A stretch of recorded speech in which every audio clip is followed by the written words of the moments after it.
Okay. Cheers! Cheers! Welcome to Movie Bitches, episode 126. So exciting news. As a good person that I am, I replaced Averyl's wine glass. You can see it, but it's very cute. Yes, it says Movie Bitches and has our logo on it. We're working on trying to figure out a way for you guys to get them so that you could drink along with us in a Movie Bitches glass, because that sounds pretty fabulous, if I do say so myself. So we'll keep you posted if we can figure it out. Let us know if you would want that, them, and then we'll really try and make it happen. Exactly. Speaking of wine, quick shout out to our wine sponsor, Wink. Go to trywink.com/moviebitches for $20 off your first month and give it a try. It's really fun. We've been really liking the wines. Yeah. So, tonight we're reviewing Nocturnal Animals. Ever since The Single Man has come out, I have been waiting with bated breath for Tom Ford to come out with a new fucking movie. Because I really loved A Single Man. I saw A Single Man and was like, oh, it was really pretty. I don't know if I liked that. And then the more that I thought about it, I was like, oh, I like that movie. I loved it. Okay. And I mean, Colin Firth. Sure. Tom Ford saved Colin Firth's career from pudginess. So, I love you, Tom Ford. So, yes, when I found out that this movie was coming out, so excited. Yeah. I will say the trailer led me astray into what to expect for this movie. The trailer makes it seem more traditional and more put together. Yes. It sort of infers that more is going to happen. Yeah. And less happened. Not that much happens in this movie. Here's the thing. So, for me, the movie within the movie, I thought was kind of basic and not that good. Well, that's sort of the fun tragedy of it all. Right? But then when you look at this movie in the context of, this script that he's written, or this book that he's written as a fuck you to her, then it's more interesting. Well, we should explain what's happening, because I feel like this is very confusing. So the basic plot of the movie: Amy Adams, fancy LA art gallery owner, and all you know is that she has this ex-husband they haven't spoken in 19 years, and she did something terrible to him. He then sends her a manuscript of his new book, and simultaneously her present story is happening while she's reading his book, and you see the book happening in front of you, right? Yes. So there is something so fabulous about the fact that she never supported him fully as a writer, never really thought he was that great, and then when he finally proves her wrong, it's not that great, and yet she's impressed by him being fuck you. I feel like she is more impressed with him being no, fuck you, than his actual writing. But isn't that kind of the whole problem with their relationship to begin with, was that she thought he was weak? And now he's finally being but I'm not, but I kind of am. But I'm not. And then she's like, oh. That's always how it works. The grass is greener. Right. Yeah.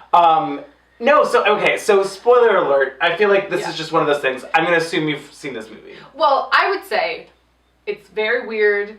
It's uneven. I didn't love it. No. I liked it. Yeah. The more I thought about it, the more I liked it. So I would say go see it if you're at all interested. I would say see it if you're intrigued. It's not great and it's not perfect by any means. No. But it's not terrible. It's worth a watch. Yes. For sure. For sure.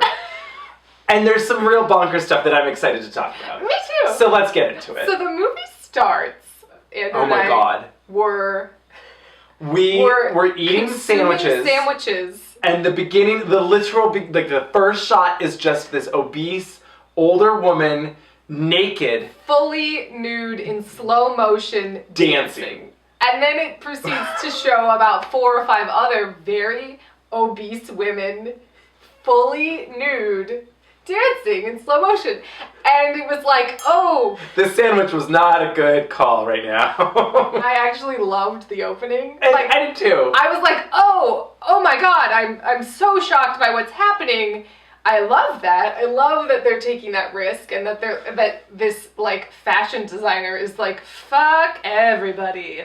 fuck all of you. Yes. Look at this. Look at these bodies. Look at these obese women that could never fit in my clothes. Look at them in all their glory. Oh my god. Like, that's what was happening, right? I really loved the one with the sparklers. Yeah, there was one who was extra sassy. Yes. I liked her a lot. It really also felt like the music and the tone felt like a James Bond intro with obese women, and I was like, I don't know what this is, but I'm loving it. Oh, totally. Diamonds are forever. Right. Like, and they're dancing, and it's like, oh, there's a gun across her. Like, ooh, the shadows. I don't know if that was his intention. I hope it was.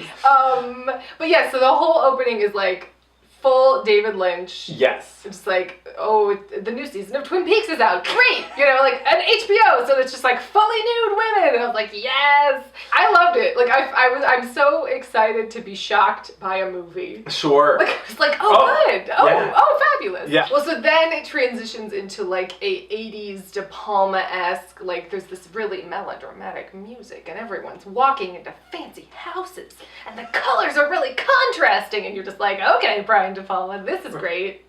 I'm into this. I will say this. I was very angry at this movie because it didn't let me love her house.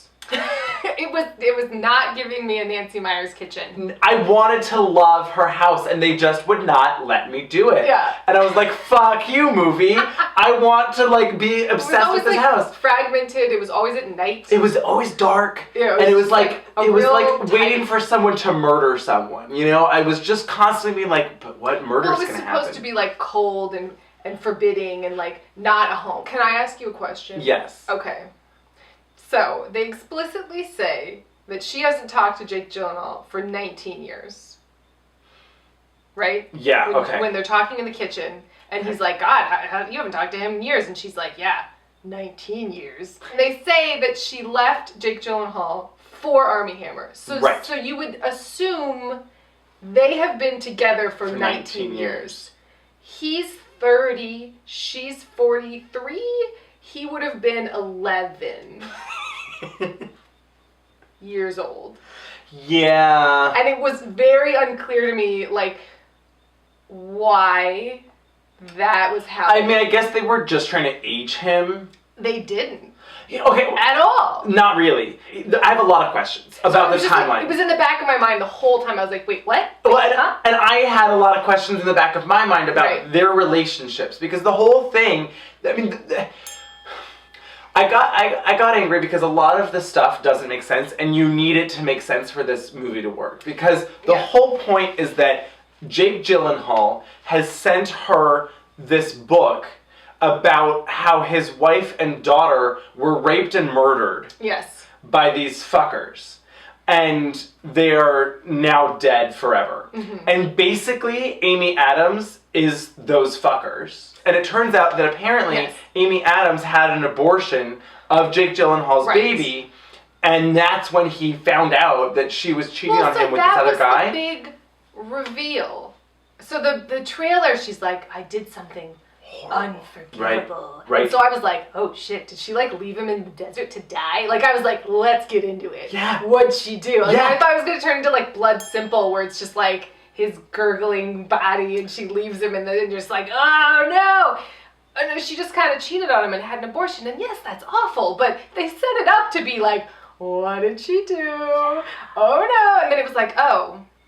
Well, and then how much more petty is it that he felt he needed to take 19 years to write a novel of revenge on me? I was like, you're pretty sad, bro. Has he been sitting trying to write this novel for 19 years? I don't know. Whoa! Like, or if it had been basically like Amy Adams had left him and their kid for dead or whatever, like that would have been so fucked. That is unforgivable. So fucked. Bitch, you left me and our daughter died because of you. Or something. That's crazy. So good. Yeah. But that's not what happened. No. So anyway, so my whole problem was that, like, his revenge tale is all about the fact that she apparently left him for Armie Hammer and aborted their child.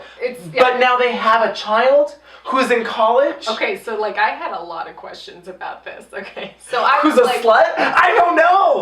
Like, what was happening there? Just because she's sleeping naked doesn't mean that she's a slut. Naked with no covers. She was kind of slutty. It was like for the shot. It was. No, I was really confused. I was like, wait, did she not abort the baby? And then Armie Hammer and her raised Jake Gyllenhaal and hers baby? But doesn't... I don't think that's what happened. So that's just their baby, which once again makes Armie Hammer a father at 12, conservatively? I'm so confused. Felt like Dressmaker, where you're like, wait, on what world is Liam Neeson gonna remember Kate Winslet as a child?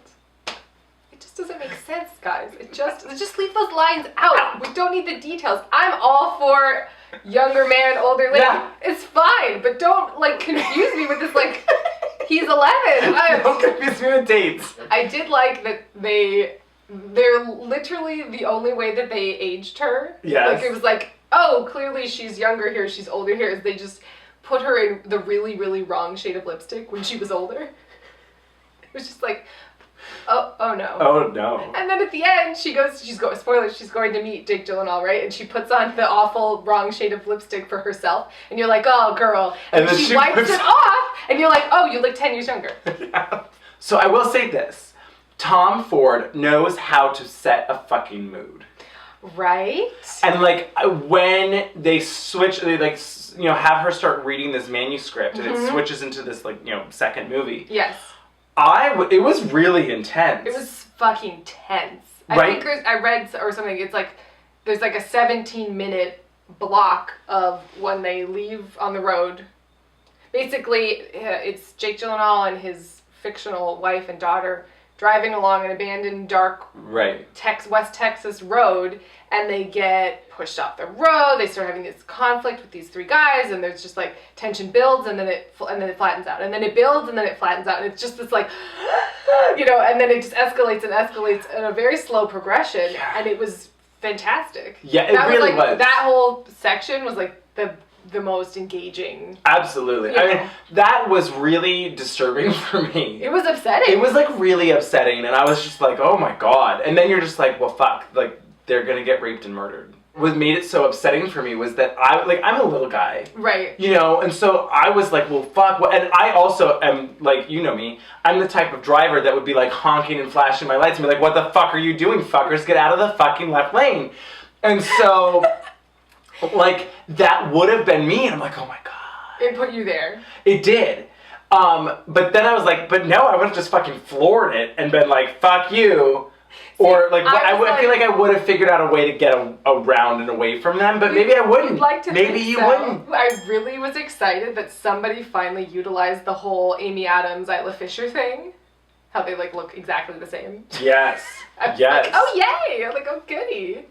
Somebody's but then I went on this whole tangent. I was like, ooh, I saw that Isla Fisher was in it. And I was like, oh, it's going to be some whole thing where it's sort of this detective-y mystery of was it her or was it Amy Adams? Yeah. Who was it and what's going on? It wasn't that movie. No. I thought it was going to be. The problem, I guess, is that even though the manuscript that he sent was really tense and whatever. Yes. The whole time I'm like, well, this is just something he wrote.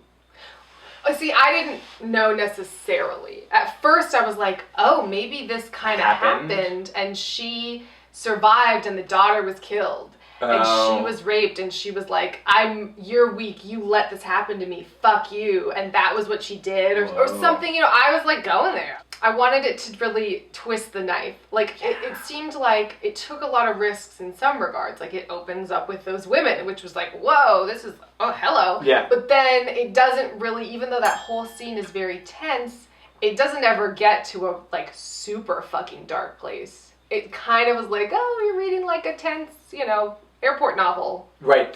A little bit. A little bit. So... And then it was oh, and here's a bath scene. It was oh, okay. Lots of bath scenes. Yeah. We do know that Tom Ford enjoys a good bath. Apparently every morning. Is it every morning? Every morning for 2 hours. He has a bath ritual. Tom Ford seems real weirdo. Right. I saw him in an interview and he was like, this movie's about how you can't let people go. Because I never let people go. And I was like, oh no. Remind me never to date Tom Ford. I mean, I think you're good. I think so. He's like, apparently he's been with the same guy for 30 years. Oh, wow. Mm-hmm. Well, he wouldn't let him go. Wouldn't that be an interesting Tom Ford movie?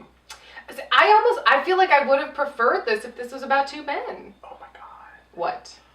Okay, this is so unrelated, but I don't give a fuck. Okay. I want Tom Ford to direct like a Bryan Singer, David Geffen biopic where it's like them. The Boys. The Boys. Oh my god, you can just call it The Boys. The Boys.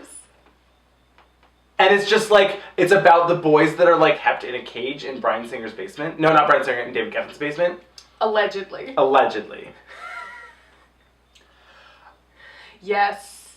So that's why, like, I feel like A Single Man, because it was about a homosexual relationship, had a lot more tenderness, had a lot more thought to it. I was watching this movie and I wanted to be rooting for Jake Gyllenhaal and Amy Adams. Like the flashbacks, sure. I wanted to get into their love story. Sure. And they had one scene where they kind of were on a date. Exactly. And I was like, oh, there was no like kind of sexy, love scene. Yeah. There was no like them ever happy or even them unhappy. There wasn't enough of them for me to then be like, yeah, fuck you, Amy Adams. Or to be like I couldn't. Well, that was the thing. Okay. So by the end I was like, okay. Yeah, well, and that was my problem, was there was never really enough of anyone in real life. It was so much of Nocturnal Animals, of the manuscript. Right.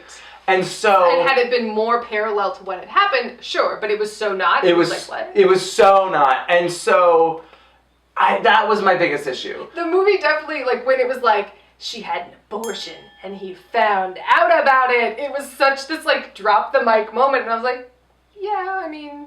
I was like, oh, that's a shitty way to find out. That's really shitty. 19 years of revenge novel writing? I just didn't get it. I wish we had seen, I wish we'd seen a lot more of Laura Linney. I can tell you that. I wish we'd seen a lot more of every side character. Right? Michael Sheen shows up. And it's him and his, like, fabulous, artsy, bougie wife. So, it was like, okay, well, so what's their relationship and what's the point of all of this? I don't really know. All the ancillary characters, I was like, I'm into this. Yeah. And so it was a shame because it was like, oh, I don't really care about, like, Michael Shannon shows up within the book as this fabulous, like, Texas Ranger with this, like, dry wit, and he's just, like, could give a shit, and yet he totally gives a shit. I loved his character. Jenna Malone shows up as this, like, fabulous gallery, pretentious, like, those moments I loved. Yes. When it was, like, poking fun at LA and, like, making a comment on this instead of just, like, Amy Adams, like, reading by herself in a bath. Yeah. Like, okay, I don't really care. But a large portion of the movie was Amy Adams reading by herself in a bath. and then it was, like, or it was Nocturnal Animals, the manuscript. Right. The artwork starts to become a character in the film. She's, like, walking through her gallery, and she's just staring at this picture that just has revenge with, like, blood dripping written on it, and she's just standing in front of it like... She goes, where did we get this painting? When did we get this painting? And everyone's like, you bought it. Like a while ago. What are you talking about? I was like, yes, I love this. More of this. And then there's like this whole scene where she's like, oh, I have this new app where I can watch my baby, like in her crib. Yes. Little baby Willow in her crib. And so then Amy Adams is like holding the phone, and then this like, she like imagines the serial killer from the book. Like popping onto the screen. Like, and we all went, and it was very scary and out of nowhere. And so she drops the phone and shatters the screen. And then she goes, I'm so sorry, I thought I saw someone. And Jen's like, you did. It was Willow in her crib. They're just like, what? Yes. All of this. I loved it so much. Well, I wanted more of that then, because like I'm like, okay, why is she having like projections of a fictional character she's never... Is it PTSD? Like what? I wanted it to affect her more then. Yes. Like then I needed her to be turned into this paranoid mess. I needed her to be like weeping on the floor by the end of reading this book. I wanted it to become passion. Yes! With just like Dutch angles. Right? Where she just becomes like crazier and crazier. Yes. And like everything starts to... this book to destroy her life. Yes! That was like what it felt like it warranted. Yes. At least in Jake Gyllenhaal's, mind. Exactly. But basically it just ends with, she's like, let's meet up and have dinner. And he stands her up. Okay, and then she gets there and he never shows. And you're like, oh, burn. What? Can we talk about the end where Jake Gyllenhaal inexplicably becomes blind and then shoots himself? Okay, yes. So, like, in the book, he finally confronts the last rapist, because there's a lot of them, and he shoots him, and the rapist hits him in the head with a crowbar, and he wakes up, and his one eye is fucked. Like, it is fucked. But his other eye is totes okay. And he is walking around like he's full on blind. I get it, he's probably disoriented, but like, he's acting like he just can't see anything. And you're like, but maybe get it together. Also, maybe put the gun down. But then he trips and ends up shooting himself. What did that mean in the context of his revenge? That his weakness killed himself? I don't know. Ooh, wait, wouldn't it have kind of been pretty great if he didn't show up because he killed himself? Maybe that's what happened. Maybe that is. I mean, we don't know because they had a horrible ending, but... I genuinely ended and I was like, oh no! Like, I was like, oh no, I could have watched another 40 minutes. Really? It ended and I was like, this is how it's gonna end, huh? Fuck you, movie. Well, that's what I meant. Like, I was like, no! I'm not ready for this to end because I really genuinely thought there would be more to it. I wanted, like, a denouement. I did. If it's just like, he killed himself. Oh. You know, I like that. I like that too. He is dead in a hotel room. Yep. He, like, asphyxiated himself or something. Yeah. Yeah. Hey, if that's the case, then the movie's pretty good. Then it's like, fuck, this is just a big suicide note. And like... This whole movie's a suicide note. And Amy Adams doesn't even know he's like, yet. you killed me, bitch. The movie wasn't fully realized. And it's such a shame because it was close to being there. I really hope Tom Ford keeps making movies. Oh, yeah. It's gorgeous. The costumes were great. And there was just these fantastic moments of shady campiness. And I was like, I love this. Like, this is great. Yes. But then it never really fit into anything else. It was like kind of almost this movie and kind of almost that movie. And like a dash of this and a dish of that. And it never quite fully formed into a movie. I agree. The performances were great. Yes. I think it needed like another edit and another rewrite to really like, you know, twist the knife. I agree. It never really went there. No, I will say this. Yeah. If we're going with the notion that he committed suicide and that's why he didn't show up and this was just a giant suicide letter. That's what happened. I'm kind of on board. Like, I really kind of love it then. Should we mention the special thanks section at the end of the credits? It's just like, it's just like a bunch of designers and some stupid whiskey company and like, you know. A Barbara Broccolini. Oh, yeah. Another 007 connection.